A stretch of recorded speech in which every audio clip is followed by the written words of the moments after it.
nga ba i-setup ang home security Wi-Fi camera ng Tapo mga Mima? Halos lahat ng Tapo, mapa-indoor man yan or outdoor mga Mi, ganito siya i-setup. And by the way, ito nga pala yung inclusion nito kapag nag-check out ka ng TC72 na unit mga Mima ha.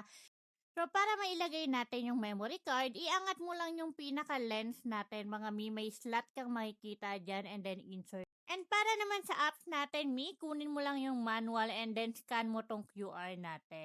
And once na ma-download mo na, open mo lang and then click mo yung add sa taas, indoor, and then hanapin mo kung anong unit yung sineck out mo na Tapo mga Mima ha.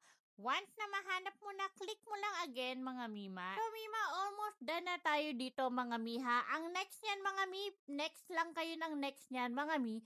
And Mi, kung saang Wi-Fi connection nakakonect yung device na gamit mo, is doon lang magko-connect itong Tapo natin mga Mima ha. Ayan, sobrang ganda nitong Tapo na nabili ko mga Mi. Pang indoor to mga Mi ha. So Mi, may motion detection na to, may crying detection, and sobrang linaw ng camera niya mga Mima ha. Ayan, so Mi, itong gamit ko is TC72 mga Mi. Sobrang HD talaga ng camera niya mga Mima. And Mi, kahit saang lopalop ng bansa ka mga Mi, pwede mong makita yung ganap sa bahay nyo.